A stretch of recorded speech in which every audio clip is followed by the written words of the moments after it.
Good morning, dear students. We are going to discuss white matter of the cerebrum.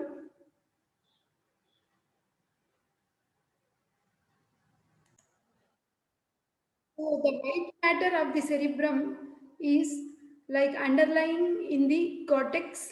It contains nerve fibers, predominantly myelinated nerve fibers. It contains neuroglia, blood vessels. So, the nerve fibers originate, terminate, or sometimes both within the cortex, cerebral cortex. Okay. So depending upon the origin and termination, so we have the nerve fibers are classified into three types. We have association fibers, we have projection fibers, and then we have commissural fibers. Now, association fibers, they unite different parts of the same cerebral hemispheres. Like they may be present either in right cerebral hemisphere or left cerebral hemispheres. So, generally, if they are small in size, they are called as short association fibers, which will be connecting the adjacent gyri. Long association fibers are those which connect like distant gyri. Like suppose this is the central sulcus, pre-central gyrus and post-central gyrus. You can see they are connected by means of these white fibers. You call them as short association fiber. Whereas long association fibers, now you can see, for example, this is temporal lobe and this is occipital lobe, and you are finding the association fibers are connecting the distant gyri. So these are long association fibers. So short association fibers lie immediately beneath the gray substance of the cerebral cortex, and they generally connect the adjacent gyri. Okay. Then long association fibers, they are long fibers, they travel through white matter to connect distant areas of cerebral cortex. They link the primary sensory areas in parietal, temporal, occipital lobes of the association areas of the cerebral cortex of the same side to each other. Now, apart from that, we also have superior longitudinal fasciculus, which connects the frontal, parietal, temporal, and occipital lobes. Then we have uncinate fasciculus. This is the uncinate fasciculus, which is connecting frontal and temporal lobes, contributing the regulation of behavior. Then we have arcuate fasciculus, so connecting the gyri in the frontal to temporal lobes, important for language function. So you can see the arcuate fibers, okay, here. So all these are actually connecting to the same side of the cerebral hemispheres. Then we have cingulate gyrus. If you remember, I told you when we were discussing the sulci and gyri, between the collateral and the cingulate sulcus, we have cingulate gyrus. So in that area, whatever fibers we have, that is cingulum, connecting the frontal parietal lobes of the parahippocampal gyrus and adjacent temporal gyrus. It comes completely like this. Okay. Then inferior longitudinal fasciculus, connecting the occipital to temporal poles and contributes to visual recognition.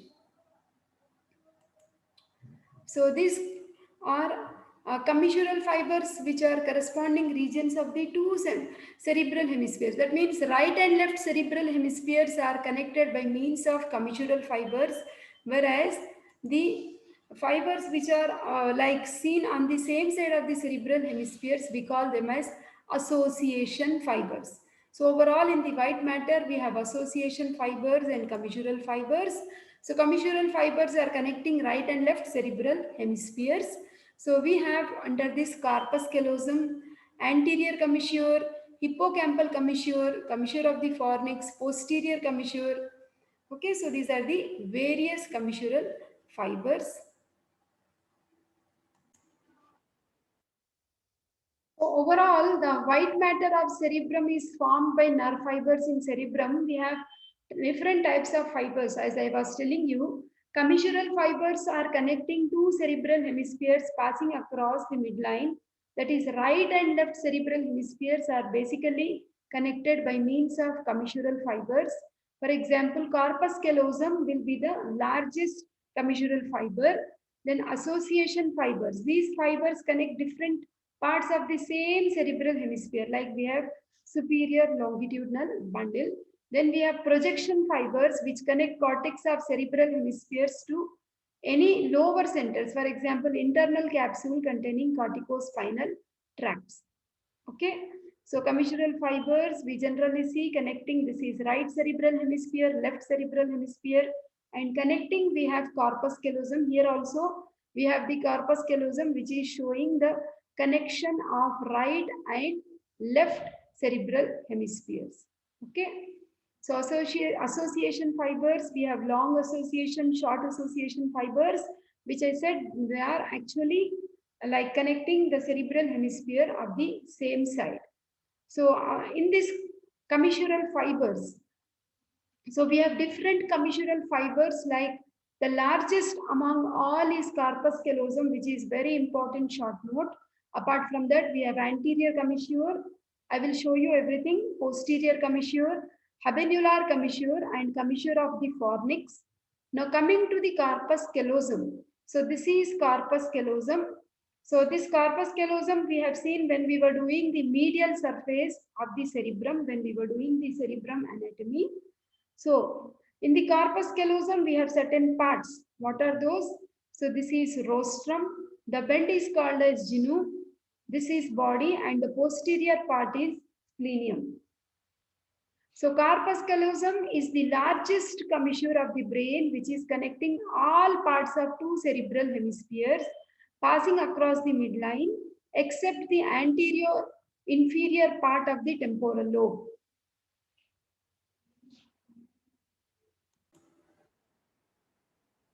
So the parts of corpus callosum, as you can see here, this is rostrum, genu, body, and splenium.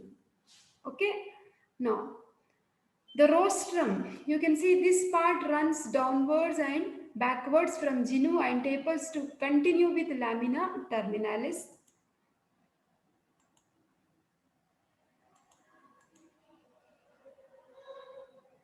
See, this area is rostrum, and you can see this is downwards, and this projection which is running downwards is actually called as lamina terminalis. Now, relations of rostrum.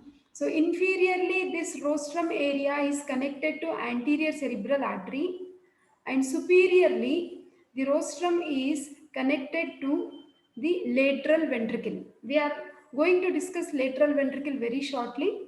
Okay. Then genu is nothing but bend. So genu, this part is a bend between the rostrum and trunk, and it is located 4 centimeters behind the frontal pole. So suppose this is the frontal pole, parietal, occipital. So from the frontal pole, if you just measure, the genu is how much? It is 4 centimeters behind the frontal pole. If you measure from here, this is 4 centimeters. Okay. Then relations of genu. Anteriorly, the genu is related to anterior cerebral artery, and posteriorly it is related to anterior horn of lateral ventricle. Now this is trunk. So now trunk, this large part is located between genu and splenium. Okay. So this is trunk, and this is genu, and this is splenium, and trunk or body is situated in between these two. Okay.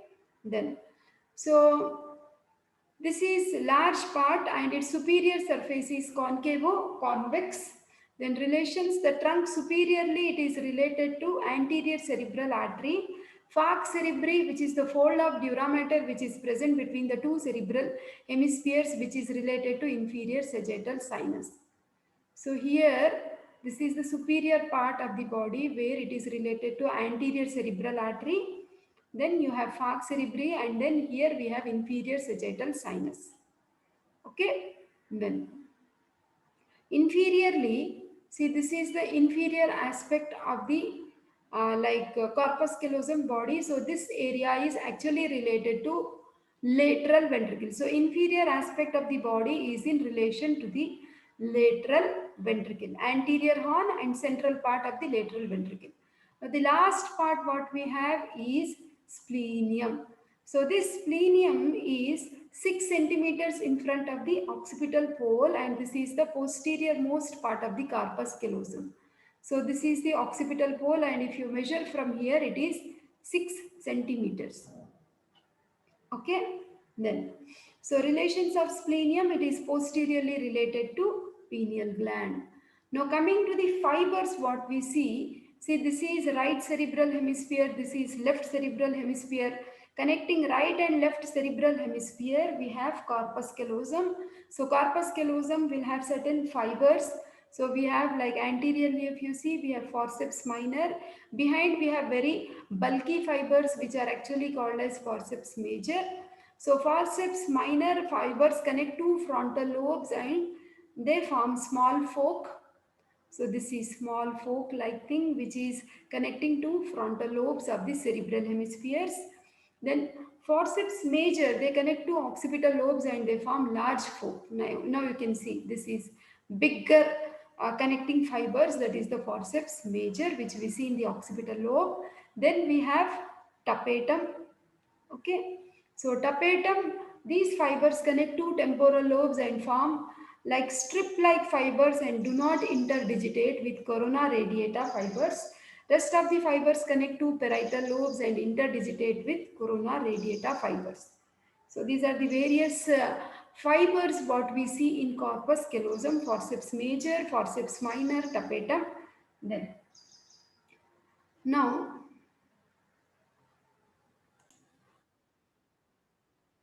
Now, commissural fibers are very clear. Now, I hope you understand. They are connecting right and left cerebral hemispheres. We have corpus callosum, anterior, posterior commissures, hippocampal commissure. Okay. Then, so to continue with corpus callosum, I said it is connecting right and left cerebral hemisphere, which is a fibrous bridge located in the depth of the median longitudinal fissure. So it is shorter actually craniocaudally than in the hemisphere. Cranial end is nearer the frontal pole. I said it is 4 centimeters behind the frontal pole, that is the genu part. Okay, and caudal part is actually compared to the caudal part is around 6 centimeters in front of the occipital pole. So these are the fibers of corpus callosum, which are forceps minor, forceps major, tapetum. All these are the fibers what we see in the corpus callosum. The fibers which are linking two frontal poles with each other, which curve forwards, which form U-shaped fork. These are anterior fibers. We call them as forceps minor. Then fibers linking the occipital poles with each other, they curve backwards and they form U-shaped.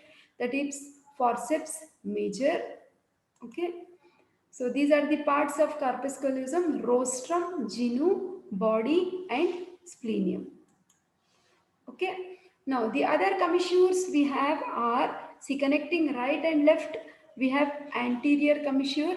So this is bundle of fibers running transversely in front of the anterior columns of the fornix, connecting inferior and middle temporal gyri and olfactory regions of the two hemispheres. We have anterior commissure. So this area you can see, this is the anterior commissure, whole thing. Okay. Then, so hippocampal commissure, the, see, this is whole thing is you are finding the hippocampus. So the hippocampal bundle of fibers running transversely between the two crura of fornix. This whole area is fornix. We have mammillary bodies, we have columns of fornix. This is the body of fornix. Okay, these are the commissures connecting the fornix, connecting the crura of fornix. This area is hippocampus. Okay, so the bundle of fibers which are running transversely between the crura of fornix, this is right and left crura, and connecting these two crura of fornix, we have the hippocampal commissure. Okay, then posterior commissure we see at the posterior end. So rounded band of white fibers crossing the midline on the dorsal aspect of the upper end of the cerebral aqueduct. So connect the left and right midbrain, plays an important role in bilateral pupillary reflex.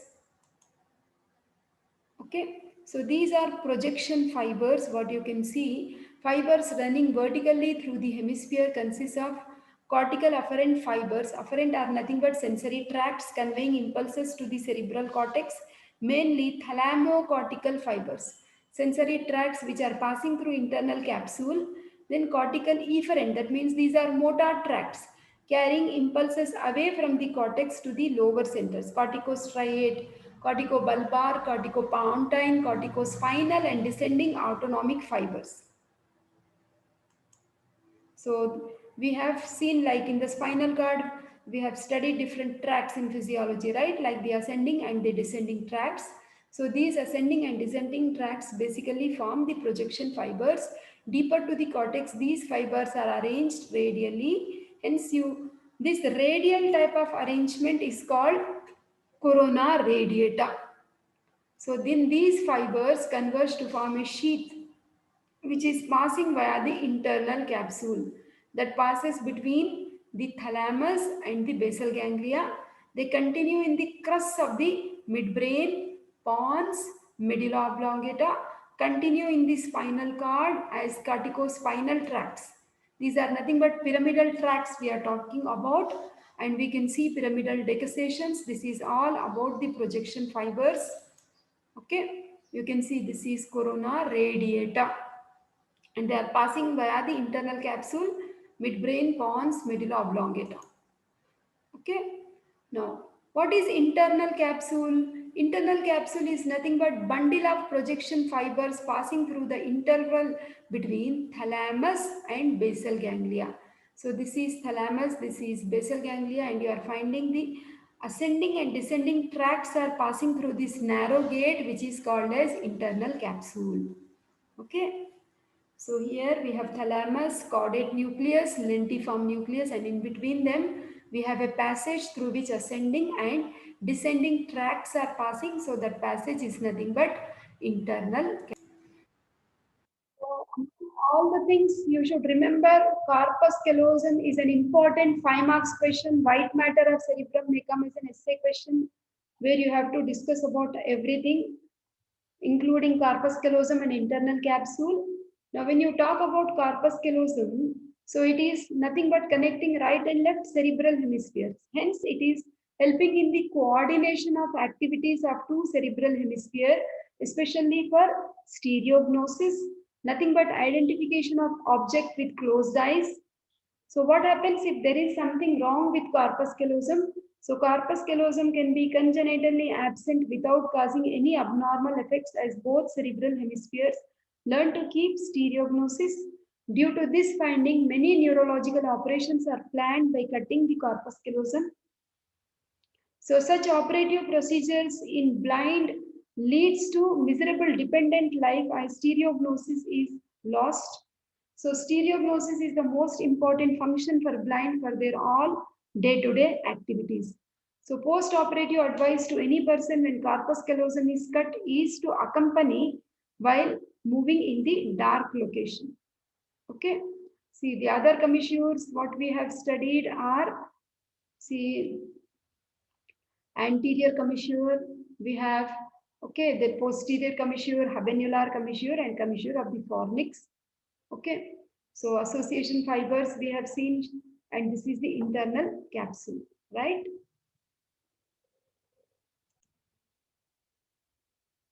So internal capsule itself can be an essay question. It's a very important topic. So internal capsule, I told you we have projection fibers which are passing via internal capsule.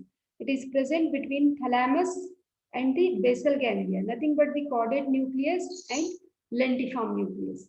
And of course, we have studied many of the fibers, right? So projection fibers, we saw it is nothing but the white matter between the caudate nucleus, thalamus, and lentiform nucleus. So internal capsule is nothing but a compact bundle of fibers through which large collection of fibers are passing. That means nothing but the tracts. They can be ascending or descending tracts. Hence, we have fibers like thalamocortical fibers, corticothalamic fibers, corticopontine fibers, corticobulbar and corticospinal fibers. Okay. So before I make it complicated, I would like to show you in a very simple way. See here. See, this is like in this color, what you are seeing, orange color, whatever we have is thalamus, and this is caudate nucleus, and this is lentiform nucleus. So between this gray matter of the cerebrum, actually the collection of gray matter within the white matter of cerebrum is called as basal ganglia. So in this basal ganglia area, we have thalamus, caudate nucleus, lentiform nucleus. In between them, you have a inverted V-shaped limb that is nothing but a pathway for both ascending and descending tracts to pass. That is nothing but internal capsule. So this is a very good line diagram which you can draw for your final exam. So where you are finding this is the internal capsule, which is a passage which is seen between thalamus, caudate nucleus and lentiform nucleus. Okay, in physiology it is called as lenticulate nucleus or lenticular nucleus. Okay, then. So now basically the internal capsule is a large band of fibers which I told you is situated in the inferior medial part of each cerebral hemisphere. In horizontal sections of brain, it appears V-shaped with its concavity directed laterally. Isn't it? This is V-shaped. This is concavity which is directed laterally, convexity which is directed towards midline. So internal capsule contains fibers going to and coming from cerebral cortex. It can be compared to as a narrow gate where fibers are densely crowded. Hence, small lesions of the capsule can give rise to widespread derangements of the body. So the internal capsule is divided into certain parts, like it has anterior limb, genu, posterior limb, sublentiform and retrolentiform part. Let us see. This particular part is called as anterior limb. The bend is called genu. This particular area is posterior limb. And here you have sublentiform part and retrolentiform part. Okay, and you can see this is the internal capsule which is considered as a narrow gate through which you will see both ascending and descending tracts have to pass before they are distributed to the target areas. Okay, now the fibers of the internal capsule, the motor fibers, we have corticopontine, frontopontine, peritopontine, occipitopontine, temporopontine, pyramidal fibers, corticonuclear, corticospinal and extrapyramidal fibers. The sensory fibers are anterior thalamic radiations, superior thalamic radiations, inferior thalamic radiations, posterior thalamic radiations. This is all given in the tabular form. I want each and every one of you to practice this table thoroughly because internal capsule is always an essay question. Okay, so this table actually simplifies like our understanding and also to make the presentation of answer very easy. So here we know like this is the, which is the anterior limb here, this is the anterior limb, right? So we have a different picture also. This is the anterior limb where you can see like motor fibers are frontopontine fibers, sensory fibers are shown in green, that is the anterior thalamic radiations. So like that, anterior frontopontine fibers and ascending tracts, sensory tracts, anterior thalamic radiation. This particular part is supplied by recurrent branch of anterior cerebral, direct branch of anterior cerebral artery. I'll show you blood supply also simultaneously. This you will be studying circle of Willis when we study the blood supply of brain. So this is the anterior cerebral artery from where this is our anterior limb, which is supplied from the branch of the anterior cerebral and also from the recurrent branch. Okay, so similarly in the genu also we have descending tracts, so which are corticonuclear fibers, then ascending tracts, anterior part of the superior thalamic radiations, and then this is the genu part where you are finding corticonuclear fibers, isn't it? These are the motor fibers. You can see the blood supply of the genu, and this is the branch coming from internal carotid, and you can also see branch coming from posterior communicating branch of the circle of Willis. This is circle of Willis. This will be taught in detail, don't worry. Then, which is the posterior limb here? This is the posterior limb. So in the posterior limb, we have corticospinal fibers, isn't it? And then more sensory ones are the superior thalamic radiations again. So same thing is listed here. Again, you can check for the blood supply. In the posterior limb, you are finding branches coming from lateral and medial striate arteries and branch of anterior choroidal artery, branch from posterior communicating. This is all for posterior limb. Okay. So same thing is given in the tabular form. Try to take the help of pictures which will make your understanding easy. So sublentiform part is below, retro is behind. So this is the sublentiform part which you are seeing here. So in the sublentiform, we have parietopontine, temporopontine fibers, fibers between temporal lobe and thalamus. Okay, these are the areas which are shown. Okay, parieto and temporopontine. So sensory are the ascending tracts. We have auditory radiations and fibers connecting thalamus and temporal lobe, which are shown in green color. Okay, then. So the blood supply of the sublentiform part is from branch of anterior choroidal and branch of posterior cerebral. Okay, the same thing is written here again. Retro is like behind, sub is below and retro is behind. So in the retrolentiform part, we have parietopontine, occipitopontine fibers, fibers coming from occipital cortex to superior colliculus and pretectal region. So the sensory are the ascending tracts we have like posterior thalamic radiations made up of mainly optic radiations, partly fibers connecting thalamus to parietal and occipital lobes, and the blood supply comes from the branches of posterior cerebral artery. This is posterior cerebral artery and this is the retrolentiform part. So we know this is a small area where we have concentrated ascending and descending tracts. Hence, lesions of the internal capsules are usually vascular. That means if any of these blood vessels are blocked, that particular area is not receiving blood supply. Whatever tract is there, that particular tract's function is gone. So usually vascular due to involvement of medial and lateral striate branches of middle cerebral artery. They give rise to hemiplegia of the opposite half of the body, paralysis of one half of the body, including the face. It is upper motor neuron type of paralysis. The larger lateral striate artery is called Charcot's artery of cerebral hemorrhage. This is a 3 marks question. Which is the artery of cerebral hemorrhage? You should write larger lateral striate artery is also called as Charcot's artery. It's an artery of cerebral hemorrhage.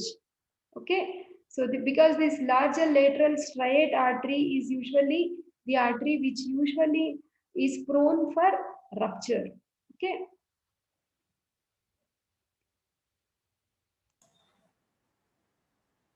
You can see like there is a picture which is showing us posture in left-sided hemiplegia. The upper limb is flexed. Okay. So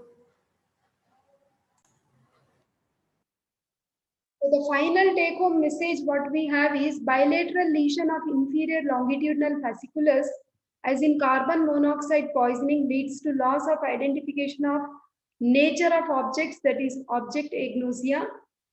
Individual faces, that is prosopagnosia, the elementary vision remains intact. Damage to corpus callosum leads to split brain syndrome. The two halves of the brain behave relatively autonomously. Damage to the splenium of corpus callosum leads to posterior disconnection syndrome of alexia. Cannot understand written material without agraphia. Can speak and write without difficulty. So thank you and good luck.